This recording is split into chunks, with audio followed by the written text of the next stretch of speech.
Welcome back to Naruto Anime. This is part 12. Now, after this one, basically, anytime you see this pop up, basically, it will be just a review of the most recent episode of Naruto Shippuden. For this one, I'm just reviewing what's aired so far for the current season, Season 21.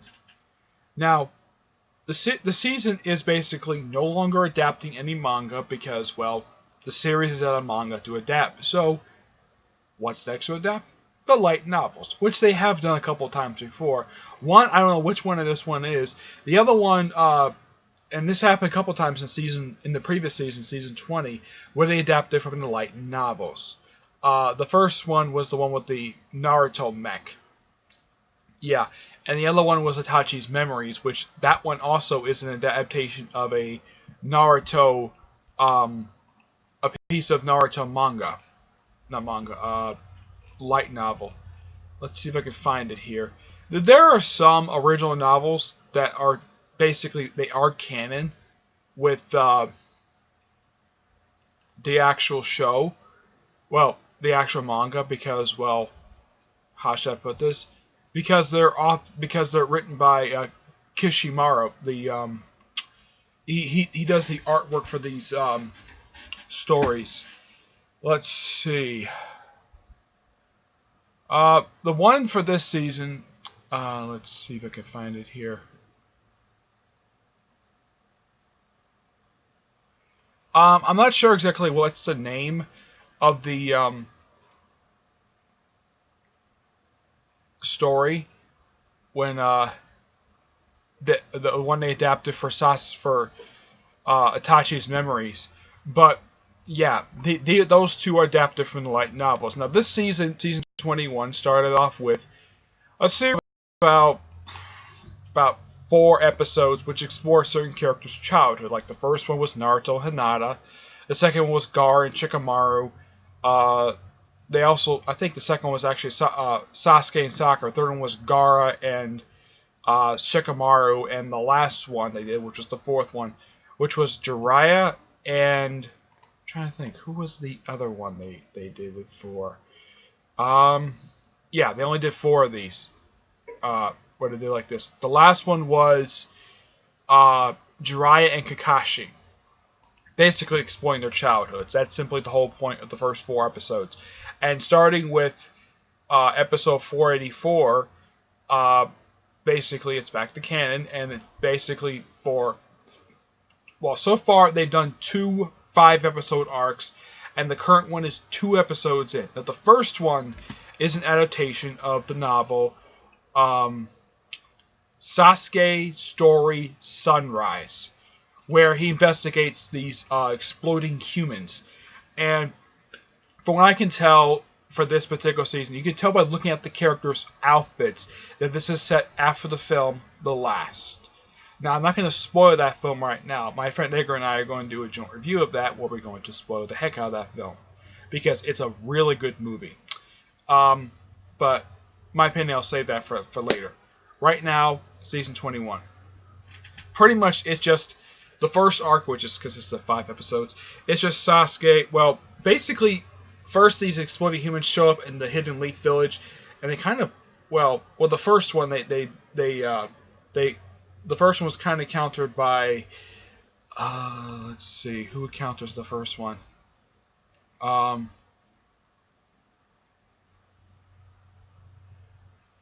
It's some random guy I've never seen before.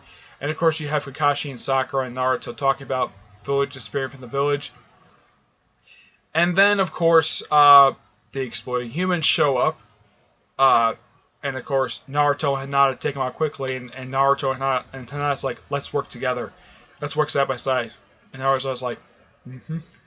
And of course, also with Naruto acting like an idiot in this episode as well, he decides to do something really dumb, and Sakura hits him, and Hinata just checks up on him. Yeah. It's definitely, you can tell by looking at this episode, this is set right after the film The Last, and basically confirms that Naruto and Hinata are in fact a couple. But as far as I can tell for this whole season, this is the only episode to feature Hinata so far. though in the next episode she's going to feature in that one too. As for Naruto himself, this first episode is the first of 3 episodes he is personally featured in. He's featured at the end of this current arc and the start of the next arc, and that's really it so far for his appearances. And then pretty much right after when they turn to Sasuke, the whole arc is focused on Sasuke. Sakura does show up at the end of the arc with Naruto. Of course, he gets beat up by Sakura because she was thinking about Sasuke. But yeah, he works with this little girl who apparently is older than he is, calling him Sasuke dear. Now, I'm not sure exactly how old this girl is supposed to be. Now, Sasuke is supposed to be about 19 at this point. And how old is this little girl? She says she's slightly older than Sasuke, which I'm thinking, how the heck is that possible? And of course, she has this sort of bodyguard who apparently is also somebody she was working with this guy who turned out later to be her father. And Orochimaru shows up in this arc, which is interesting. He shows up in pretty much every episode of this arc. And of course, there's some illegal fight. There's an illegal fight club, which is later shut down by the Hidden Cloud Village, which the Razakage shows up basically announcing the place is being shut down. And this is, of course, after Sasuke defeats everybody in that arena. And of course, the guy the arms dealer, he slipped away while everyone else went off to jail for illegally participating in this Coliseum thing. One thing I thought was really nice was the Razakage to do. He actually references something that happened back in season 10, which probably also happened in the manga. I haven't got that far in the manga.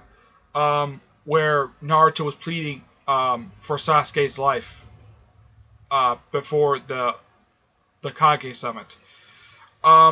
It's really nice the fact that that they referenced that in the show. I thought that was really nice. Heck, they even show a flashback. But aside from that flashback, that's the only appearance, aside from basically toward the end of the last episode of this particular arc, that Naruto's actually seen in this particular arc. Yeah, 2 physical appearances and a flashback. That's really it. And of course, Orochimaru does not get captured. Apparently, also when they first get to Orochimaru, he still has Sasuke's team he formed back in season 6. He took a team with him, and they just become his assistants. And of course, they pretty much act the same. And Karen is still fawning over Sasuke like usual. And of course, Orochimaru, despite the fact he is probably the most wanted man in the 5 Shinobi nations, well, basically they later called the Shinobi Union. Despite the fact he's one of the most wanted men in the world, he apparently is allowed to do whatever the heck he wants as long as Yamato keeps an eye on him. That's why he's not. And also, Yamato apparently is not wearing his metal headpiece on his forehead to indicate he's from the Hidden Lake Village. I don't know why he's not wearing. He just isn't. And of course, his new attire is that he got a new vest. That's it. That is really that's one of 2 changes they made to him. But pretty much he's got the same outfit. But as far as I can tell, yeah, that's really it. It's a pretty interesting arc to start off with. And then came the arc for Shikamaru, which was the arc basically that was going on at the time that I was start watching Naruto. And by the time that I finally caught up with the show, the day before the final episode of this arc aired, that's when I finally caught up with the show. And Tamaru, now the next arc is adapted from the story Shikamaru's A Cloud Drifting in the Silent Dark. Yeah. And Team Ashima does show up in the first, second to last episode and the last episode of this particular arc. But of course, he's basically Shikamaru. He says the reason why that he became Kakashi's assistant, so he can because he's waiting for Naruto to become Hokage, because he wants to be Naruto's advisor. Okay. Yeah, I thought that was a really nice character trait for him, and the fact that's the only reason why he took the job in the first place. And of course, his assistant shows up in the first and last episode of this arc. Naruto himself shows up for a quick one-scene appearance in... Excuse me. This is toward the end of the first episode of this arc, where he just out and about, basically because he couldn't sleep. And there's a hint of his relationship with Hinata in this particular conversation that Shikamaru has with Naruto. But it's a nice little scene. I do praise the animators basically included it. I'm not sure if this was in the novel or not because I've never read any of the light novels, so I don't really know how this goes. And he works with two people from the Alma Black Ops. Their names are what other names? Let's see here. Their names are, if I can find them here, Ro and Saku. Saku is the 14-year-old teenage girl, who's basically with orange hair, and it's not implied that she has a thing for Shikamaru. Maybe for the other guy, but yeah. And apparently their job is to go to the Land of Silence to retrieve a rogue ninja and a bunch of other rogue ninja who disappeared after the Fourth Great Ninja War. And of course, they also go there to rescue Sai, who apparently had been sent there with a team, and his entire team is simply wiped out. And when they finally meet up with Sai, he apparently is brainwashed. I'm not kidding. Basically, his words. Basically, this rogue ninja who took control of the Land of Silence after kicking out the feudal lord, he basically convinces a bunch of rogue ninja to work for him just simply by his voice. Lucky enough, Shikamaru is immune to it, and also I should point out that Saku, her ability is to basically throw out chakra needles, and he basically he indirectly influences her to actually fire it at his ear, so he's not influenced by it. And apparently his source of his power are these very drug-inducing flowers, and this is what convinced a bunch of shinobi to basically go rogue. I don't get it. But they wear these weird mandarin collar suits, all blue, and it's really peculiar. And it's implied that this I thought was really weird for the show to do. When they show Sai, when he's not showing a flashback, he apparently is put up on a cross-life type thing, and he acts like he's for some reason, they have him hung up the same way Jesus Christ was hung up. I have no idea why the animators thought this was a good idea. It's just that, okay, let's have him basically put him on display in the style of the way Jesus Christ put him on the cross. I don't know why they did this for it. They just did. And of course, after Shikamaru frees him, he turns out, yeah, he's brainwashed. And of course, Shikamaru's taken to a cell while the other two are brainwashed. Yep. So, yeah, and of course, he confronts him. And then all of a sudden, completely out of nowhere, the wall breaks, and here comes Ino, Choji, and Tamari. Which Tamari at the start of this arc, because apparently Shikamaru was keeping something from her, she basically slapped him. And then, when she met up with Shikamaru again in the Land of Silence, she slapped him again as well. It's like, how dare you lie to me? I thought this was so funny. And, so they have it where Shikamaru goes after the thing guy. Ino takes on Sai. Tamara takes on the red-haired teenager. And of course Choji takes on the other guy. And of course they eventually free them all. And Ino frees Sai from the brainwashing via her mind transfer jutsu. Which I'm like, that's not a bad idea to do. And in the course of the end of the last episode, after the guy is defeated, and everybody's like, all the other rogue ninja are simply arrested, Shikamaru asks out Tamara on a date, and Sai does the same thing with Ino. Ask her out on a date as well. And Tamara's like, it's like, good luck with going out with me, or something like that. I thought this was hilarious. And Ino was like, just ask her out already. Which I think is hilarious, the fact that the way it seems like he was very nervous and asking out Tamari, and from what I read later on, basically Shikamaru and Tamari get married and have a kid together, and of course, kind of the same thing with Ino and Sai. They have a son together. Which, okay, that's interesting. Yeah. So, setting up relationships, I thought that was really nice for the show. And it's a nice little arc. It's a very interesting look. It was very exciting, action-packed. It basically felt like an arc, basically, that could have been also in the manga as well. Really nice.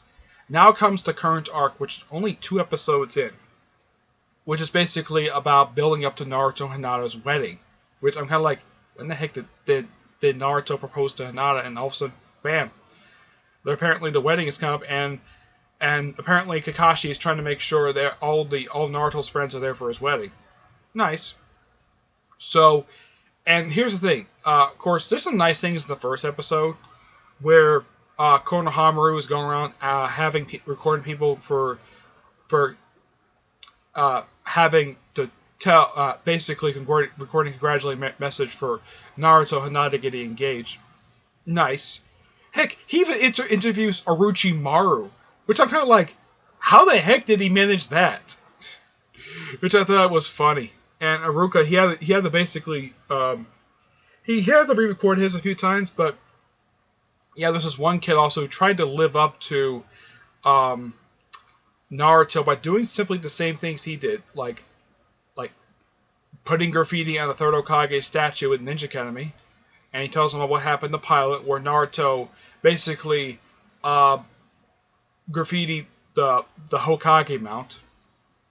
Yeah, and he was trying to expect this kid to live it to be the next Naruto, but yeah, it's an episode. Well, even though it was good things in it, I'm not really a big fan of Haruka. He's just, to me personally, he's not interesting of a character.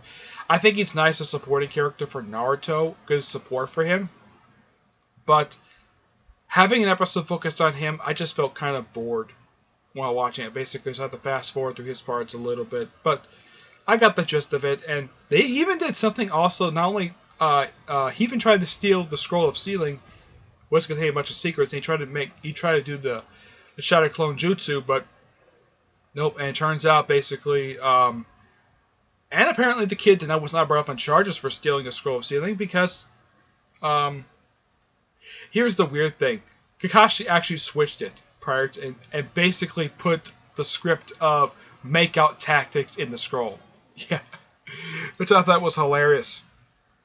Then comes the most recent episode, the one that also aired last week as well, because they aired 2 episodes. This one focused on Rock Lee and Tenten. Now, I'm all for focusing an episode on Tenten. Nothing problem with her. When I've watched episodes focused on her, the episodes are interesting. Episodes focused on Rock Lee are kind of interesting as well, especially like the flashbacks as well. This one I thought was kind of embarrassing. It also kind of felt like something that could have also fit on that show, Rock Lee is Ninja Pals, a show I've not watched yet. But, yeah, oh yeah, and Rock Lee's current new outfit, got a new vest. That's it. My guy got the same thing, a new vest. Tenten kind of looks like she's wearing a Chinese geisha's outfit. I'm not sure how to describe it. It's like a one thing with the sleeveless. It kind of feels like, it kind of has a similar look to it. It's like to combine the styles of part 1 and part 2, except once again it's sleeveless, just like part 1. And it's got like fire things on it. So it could be similar to a Chinese woman's outfit. She still has the buns, which was nice. But also they add something a bit different to her. They gave her a ponytail in the back of her head. This episode I thought was a bit embarrassing to watch, simply because, well, it's Rock Lee basically being Rock Lee, just having a panic attack because he can't find a gift for Naruto, and half the time he walks on his freaking hands. I don't know why he thinks this is a good idea to do.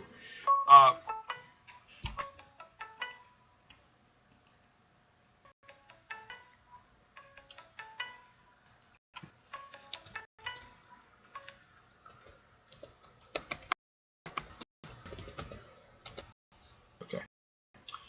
Yeah. Sorry about that. But yeah. And of course they had this really embarrassing thing of Rock Lee and Guy acting like the bride and groom, and Tenten had to be the baby, which I thought this was kind of funny. But yeah, it's kind of embarrassing. But yeah, and Tenten's like, okay, I'm gonna my gift. She's like, my gift for definitely for Naruto and Hinata is custom made kunais. Okay, but Rock Lee still hasn't found one yet. And that's really it. The next episode just focusing on Shikamaru, Choji, and Tamari. That's the next episode. But yeah, that's really it when it comes to Season 21. There's really not much to talk about. I mean, there's some a lot, but yeah. I do appreciate this season so far. I'm looking forward to the new episode airing Thursday, which, like I said, focus on Shikamaru, Choji, and Tamari. And I think it's going to be pretty interesting.